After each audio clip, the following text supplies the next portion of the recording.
Awesome. Well, ladies and gentlemen, welcome to the 11th running of this year's Formula One World Championship, the Hungarian Grand Prix. And Charlie, what a great race to back up what we just saw in Silverstone. Amazing race. I was expecting a snooze fest because Hungary usually is a snooze fest. It's like almost as tight as Monaco, so you can't pass there. Right. I mean, Monaco you really can't pass. This track, very few passes. I was expecting a parade. Pleasantly surprised. Yeah, it was great. You know, they also added the second DRS zone right after turn number 1, so I think that kind of also helped. It did. But really, it kind of all started with the weather. It did. What a lot of extremes. 60 degrees Celsius on Friday. Temperatures off the chart. Track temperatures 130 plus degrees. That's crazy hot. That's crazy hot. And then it spits rain right before the start of the race. I know. How dramatic was that? You know, not a lot of rain, but enough to get everyone kind of thinking, what do we do? What do we do? Yeah. And we saw what happened. I mean, on the parade lap going to the grid, we saw, you know, everyone kind of wondering what to do. But they still all lined up for what turned out to be a really dramatic start. Well, we should look at qualifying because, I mean, let's set that grid. You know, from the qualifying was kind of interesting. I think the weather played a huge part, and we saw teams moving forward or moving back in qualifying as a team. Yeah, it was pretty amazing. And before we even get to that, this is the Speed Traveler. For those of you who don't know what we do, we cover races. We not only cover races, we do some races ourselves.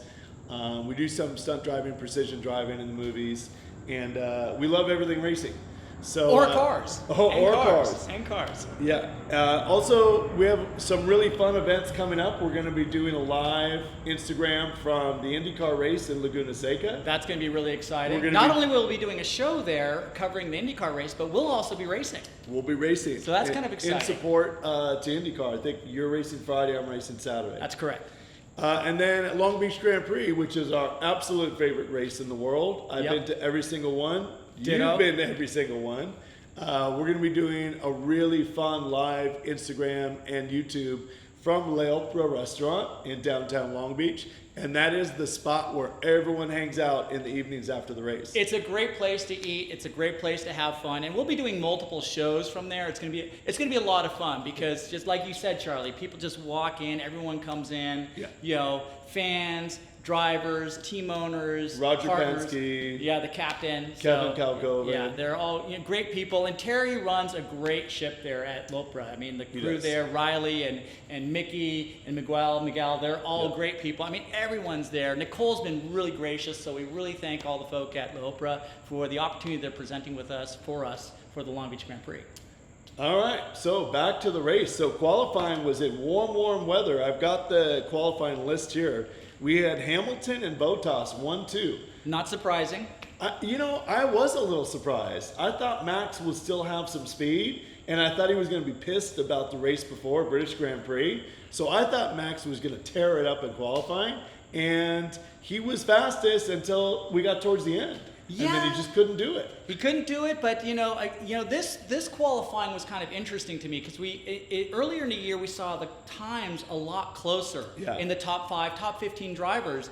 And this weekend at the Hungarian Grand Prix, you saw a little bit of it at Silverstone. The gap was starting to open up again.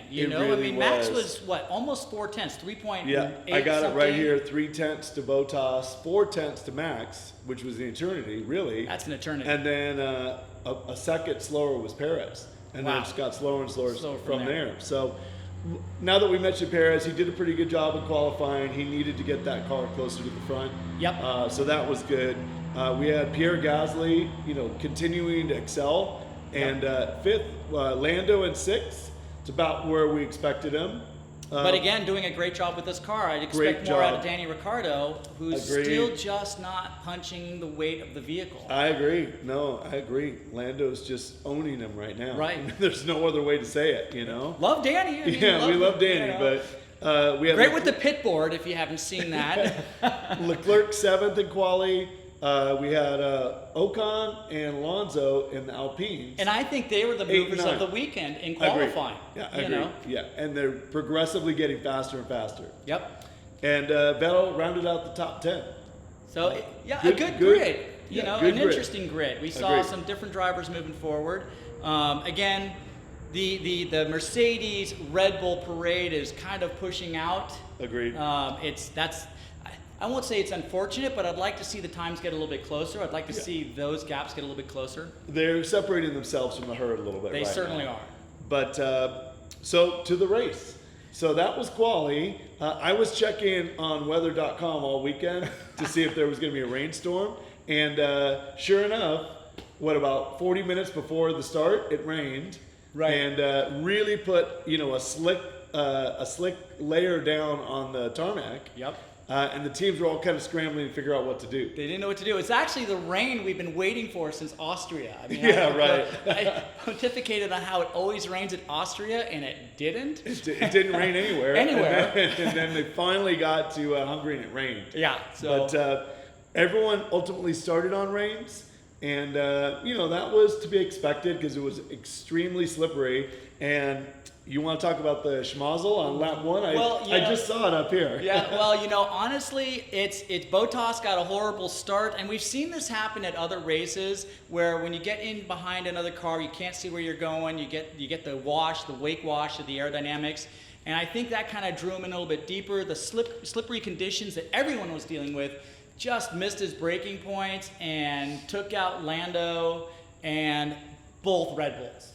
Yeah. That was devastating. I mean, Stroll made a mistake as well. He did what he could to get out of the situation. I think a lot of slowing in front of him. He kind of misjudged it. He really tried to miss everything in the other Aston Martin, but ultimately ended up taking out, I believe it was the Ferrari. Yeah, he took Leclerc out. Leclerc out pretty seriously. Yeah, it was. And I mean, oh man, the Red Bull team was pissed at Mercedes. I mean, it was definitely not intentional by Bottas. Nah. No. And I heard some people saying that online. Oh, and hogwash. Yeah, that's conspiracy theory 2.0. Yeah. It was just raining, but he blew it. Yep. He got into the back of Lando, right? Right. Lando, and then the two of them took both Red Bulls out.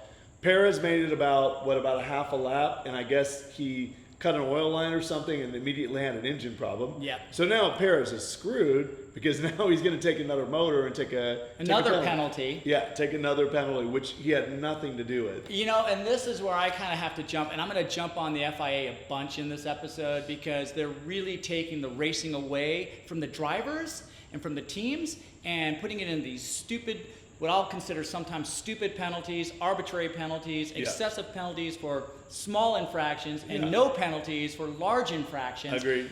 It's like, I think we all want to see wheel-to-wheel racing, and the FIA is doing what they can to take it away. But that said, all those top front runners being knocked out of the way really set the stage for a very interesting restart after the red flag. Yeah, it really did. So Vettel was down low, and he was able to avoid along that. with Ocon. Yeah, along with Ocon. Ocon went through first, then Vettel. And I think even Latifi went through. Yeah, and both Williams got through there. So that was really impressive. So then there was a red flag. Everyone stopped. No one knew what to do. They did all they could to fix. I think they had about 20 minutes total to fix Max's car. The fact that car was running at all and finished the race without just going off the track with all the loss of aerodynamics and downforce and everything that those cars rely on. Yeah. Max drove an incredible drive. I mean, Alonso does deserve drive of the day, but so does Max. I mean, he took an exceptionally wounded vehicle and finished that race in the points. Yeah, it was really interesting to see the crew go to work on those cars. Under red flags, they can fix cars. And, they did what they could. Unfortunately, Leclerc didn't get back out there.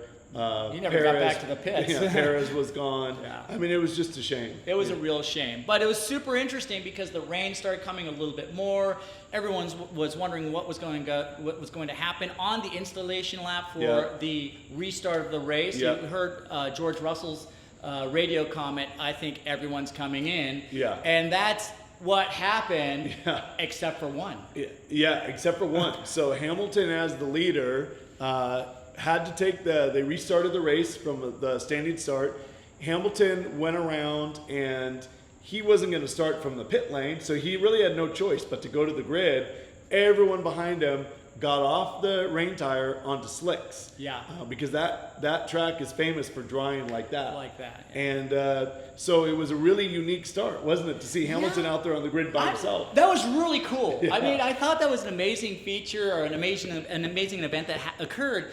I'm still a little surprised with all the radio chatter. Everyone's going in. It was a big, tough call for Alpine to pull in their drivers there at the front of the queue. Absolutely. And, they made that call, Yeah. and everyone reacted behind them maybe, but I think everyone was already bone set on coming in. Yeah. And Chris is talking about Ocon, who threw the Schmazel in lap 1 ended up in second place, and Vettel. So you're right. That was a gutsy call because they could have kept track position on a track where you can't pass. And they ended up not. They ended up going in and changing tires onto the slicks, which ultimately was exactly the right thing to do. 100% the right call. I mean, armchair quarterbacking here on Wednesday night, usually Monday night, but armchair quarterbacking again.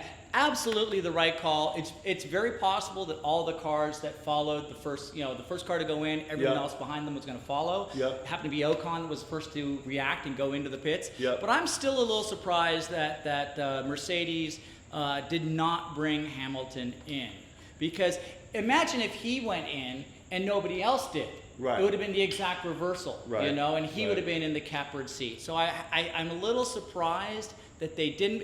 It's a gamble, but we've seen Mercedes gamble. We've seen Red Bull gamble on judgment calls like this before.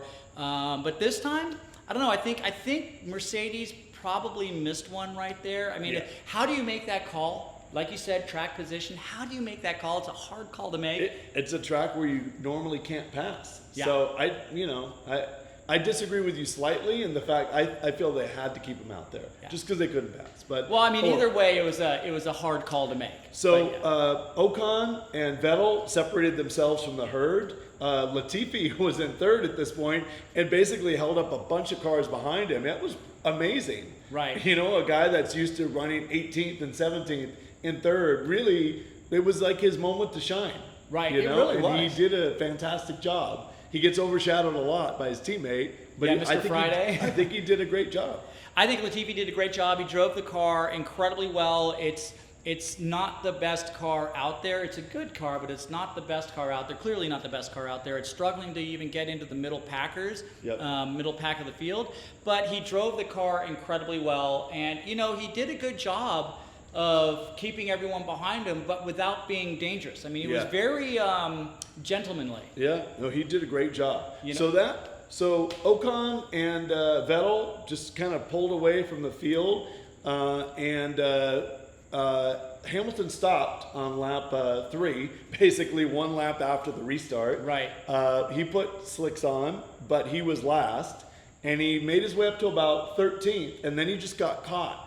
And he couldn't pass a car. Well, and he was getting stuck behind Mick Schumacher. And he did. I think Mick did a great job. Mick did a great job. He fought hard. He did. And he took a very slow car. Agreed. A very, very slow car and drove it incredibly well and fought hard with the front runners. I mean, it shows that he can race with these guys without over driving the car. And I loved seeing that from him. That was fantastic. It was good to see. But strategy, I think they felt Hamilton wasn't getting anywhere. So they brought him in on lap 20 before anyone else really. Put a new set of slicks on him, gave him some free air, and he started tearing it up. Oh my God, lap after lap was purple. Purple sectors across the board, not just one or two of them, all three of them. He was lighting it up. He was definitely shutting down that gap in a hurry. Max tried to react. Max was actually in 11th. Hamilton was in 13th when Hamilton went in on lap 20. Max tried to react, and he pitted one lap later, but he came out behind. The undercut was too strong. Hamilton came out. Max at that point was basically done mixed in with, I believe it was Lando on the exit. So Lando was out. I think he mixed in with Alonso. I think it was maybe as Danny Rick at that point. It was Danny Rick. That's exactly. It was. That's right. And so he came out. Fact check us, people. Fact check. He came out behind Hamilton and Ricciardo. And he was basically done. He was stuck back there. The car wasn't fast enough in a straight line. No. So up at the front, Vettel and Ocon just kept rolling, and what was interesting on lap 37, they brought Vettel in for a stop. Ocon was still out there. Those two had been only about a second apart, 1.2 seconds They're going apart. for the undercut. Yeah. So really good strategy, on the Aston Martin. They brought in Vettel, and Vettel tried the undercut, and he had a crappy stop. Horrible stop. Yeah. I mean, a horrible stop. Over a second slower than Ocon's stop, and Alpine reacted. Vettel came in. Next lap, Ocon came in. Alpine called Ocon in, and so they reacted to it. They got a good stop in under pressure. 2.3. 2.3, Yep. an incredibly good stop Yep. when you compare that. I think it was like 3.3. 3.5. It was 3.3, 3.3, yeah. exactly a second slower for Vettel and the Aston Martin. I mean, how mad at that moment is Lawrence Stroll? Oh my God. For those of you who don't know, the team principal and owner of Aston Martin is Lawrence Stroll, who's Lance Stroll's father. And he's a tough character. He's Very a billionaire, and people are scared of him. For those of you who have watched F1 Drive to Survive, there's a great episode with him in it where everyone's basically frightened of this guy. So, yeah, so what happened is Ocon came out almost even with Vettel. So the undercut worked great. The problem is Vettel lost a second in the pits. Yeah. And, ultimately, we'll talk about the end of the race in a minute here, but ultimately, he lost first on that transaction. Vettel did what he could. He did. I mean, he battled them hard, but he could not, like you said earlier, Hungary is not a track that is easy to make a pass on, and just could not get it done. He pushed and pushed and pushed. I mean, I think he was trying to push Ocon into a potential mistake more than he was actually trying to make the pass. Yep. And it just didn't. So those two at the front stayed close through the rest of the race. Those two were close. A little bit further back, it was getting interesting with Alonso. Alonso briefly took the lead, when those guys passed. But it was really getting interesting. And Sainz was coming like he always does. Sainz went long. Yep. He told the pit, they called him in. He asked not to come in, and he was right. That's a great, that's the quality of having a Sainz in that car, though. He's a driver that can strategize from the car. I mean, that's what made Michael Schumacher, Mick's father, so fantastic. He was a better strategist than pretty much anybody. I mean, certainly better than any driver, and probably better than most of the team strategists. Yeah. I mean, now everyone's got these data banks at their hometown facilities and whatnot.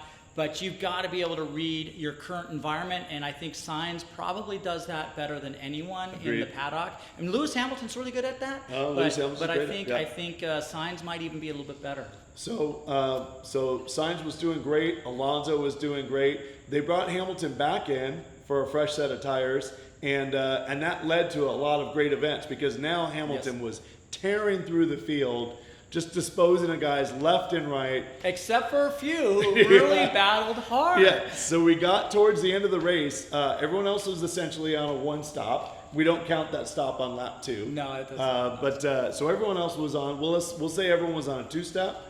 Hamilton was on a 3-stop. So he got to the back end of Alonso, and he was catching the leaders second and a half, 2 seconds. Well, before he even got there, I mean, he had to battle with a number of other drivers. He did? He had to battle with Sainz right before that. Right. He also had to battle with Mick Schumacher again. Yep. I mean, I'm giving some Mick Schumacher some praise here because, again, I think he had an incredible drive. Yeah. But just to get to that battle that you're going to talk about with Alonso, Hamilton really had to work, and I thought he wasn't going to have the tires at that point. I didn't either.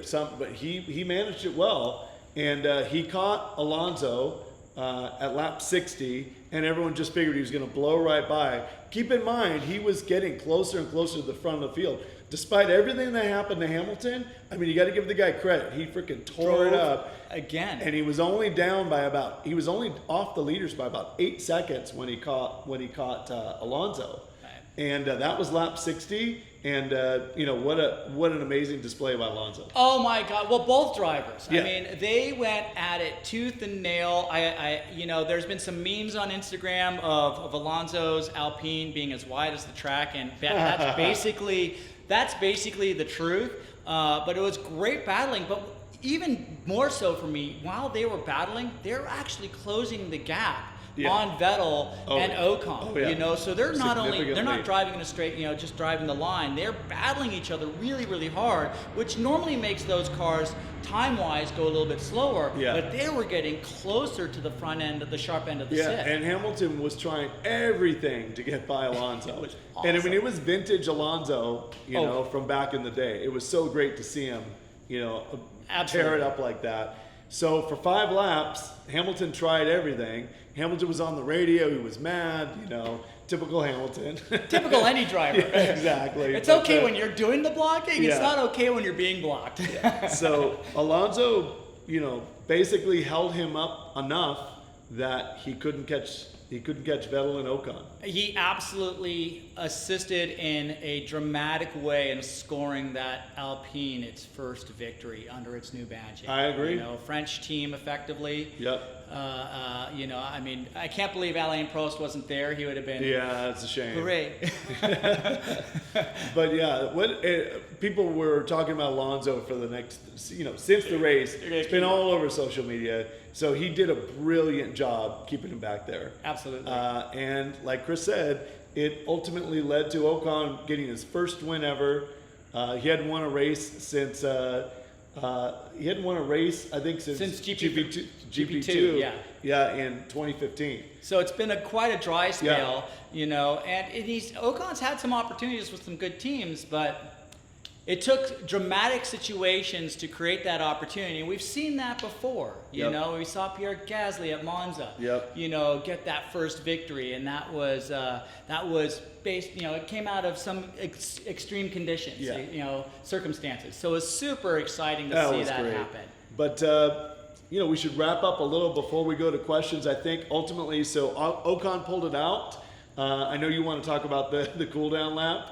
Vettel was second. Hamilton got to third, and then Vettel did almost. They took the checkered, and Vettel was very low on fuel. Vettel should have just pulled over. He should have got a call to pull over at the end of the pit lane.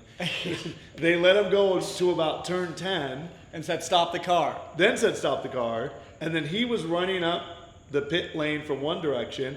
Ocon had passed the entrance to pit lane. I think he thought he was supposed to be at the start You finish. know what? I'll give it youthful exuberance. First win. I don't care where he stops that car. It doesn't matter to Didn't me. We matter. saw Jensen Button do it. We've seen other drivers do it in the Yeah. past. You know, other in the past cars have run out of gas on the back straight. You know, Right. after winning. So, you know, I don't care where he stopped. You know, the Vettel stop for me. You know, that just. They knew, and in the heat of the moment, they were thrilled with their second place. Someone blew a call, and Lawrence Stroll, if he wasn't fuming, steaming out of the ears, Over turning the- beet red previously, Oh, he's going to be so mad. so mad, so mad. But so for those of you who don't know what happened, Vettel didn't have a liter of fuel. The FIA tests a liter of fuel in every car after the race to make sure they're not cheating and doing something funky with the fuel. There was only 4/10 of a liter. It's probably about the 6/10 of a liter he was short. It's probably about what he burned on the cool down That's lap. exactly what he burned. I mean, you get basically 4 miles to the liter, I believe, Yeah, on yeah, mileage. yeah. So, you know, it's a 3 mile, not quite a 3 mile course. It's Yeah. a short course. So that's clearly what he burned. He didn't get the call in, and subsequently Vettel is disqualified. I believe that Aston Martin has until tomorrow, Thursday, to appeal, Yep. to formalize their appeal. And this again is a situation where I feel the FIA is getting in the way of racing. Do you really want to take a win away do they really need a whole liter to test the Right. fuel? Probably not. I mean, honestly, they probably need an eyedropper Yeah. full, right? So But shame on Aston Martin for not Agreed. realizing that. agreed, Yeah. or not making the call sooner. To pull Agreed. them over. Agreed, and it is a rule. You know, there are rules in place for a reason. Yep. But let's not take the So- drivers out of the race. Agree. So this boosts Hamilton up to second. It boosts Max from 10th, which he did a phenomenal job in 10th with the way the condition of the car. Yep. And look at the repercussions. I mean, now we've got Mercedes leading the Constructors' Championship. We've got Hamilton leading the Drivers' Championship. Yep. in one race. One race. I mean, it was very close to begin with. I mean, it was was. 8-point separations, I believe, in both categories, Yep. approximately 8 points in both categories, driver and constructor. But, you know, going into the summer break, what is Red Bull going to do? Yeah. How are they going to respond? I mean, in Right. 3 weeks' time, we go to Spa, probably one of the greatest tracks in the history of motorsports. Long, hard track. It's going to be an exciting race. That happens on what? It's August 27, I believe, is the race date. Yep. So we have 4 weeks, about 3.5 weeks off for the teams. It'll be interesting to see. I think Red Bull will come out swinging, of course. They have to. They have to. Yeah. So, But we got a few questions tonight. The first one is from our buddy. I saw it just up here. yeah, His Artesia question. Smooth, and it's a great question, honestly. Artesia, which is also known as Dave Freitas Racing. Dave's a great guy, runs a Formula car prep business. He owns a bunch of cars, good driver. But go ahead. Yeah, he asks if Mercedes is going to keep Bottas as the due diligent number 2 driver that he is for Mercedes, or are they for next year, or are they going to go with George Russell, who is in the Mercedes development program and has been. He's also at Williams, which is primarily a Mercedes engined car. And are they going to go with George Russell and get a driver that could theoretically compete with Lewis Hamilton? And for my money, I say yes. I say yes. I mean, Lewis Hamilton's going from 1-year contract to 1-year contract, and there's not a whole lot of stability with that. We saw George Russell get into Lewis Hamilton's car and smoke Bottas, you know, until Mercedes somehow, Toto Wolff says, you cannot win. You cannot win in Lewis's car. Yeah, that was horrible mistake by Mercedes. But look, the last time we saw a great championship battle other than this year was it 2016 with Nico Rosberg and Lewis Hamilton both on the same team. I say bring in George Russell. Nothing against Bottas, because I think he's a phenomenal driver. I think Dave Freitas has a great point because Bottas, Bottas is a clear number 2, and he's there, to support Hamilton. Period. Right. When you put 2 alphas together, I just don't know, if that's going to be a good mix.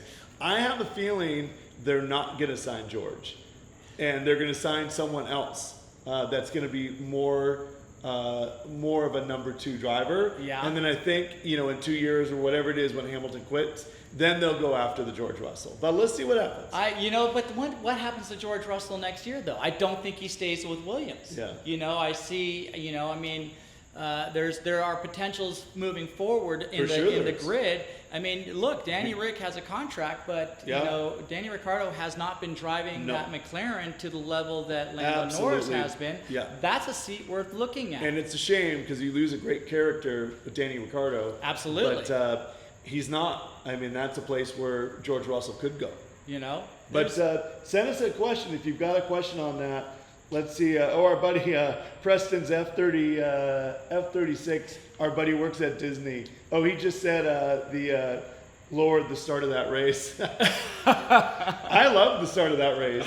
I did too. Unless, of course, you're a Leclerc fan or a Lando fan or a... Well, all those drivers that went out, it sucks for them, but wow, did that make for an exciting race. And honestly, we got to give... I just was watching the scroll back here, and Pierre Gasly and Yuki Tsunoda drove to the front of the race as well and scored points and moved even further forward after the disqualification. We had Ocon taking his first win. We had Hamilton, which inherited second after Vettel was disqualified. Carlos Sainz third. Fernando Alonso fourth. Great to see him killing it.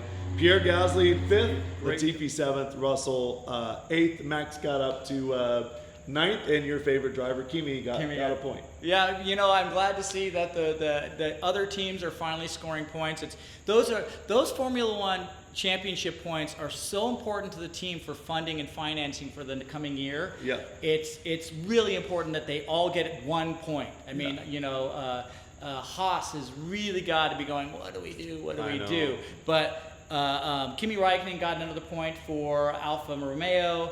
First points for both Williams cars. Those are amazing, huge points. It makes a huge difference moving forward for them.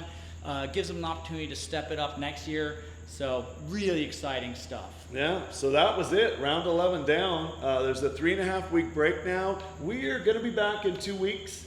We have something special coming up. We're just going to do a little review, and Yep. we might be at our first remote broadcast location. Yeah, we've been trying to do this for a bit, but we we've got been to trying to figure do out it. this thing first. Yeah, and then we'll be back for round 12, 12.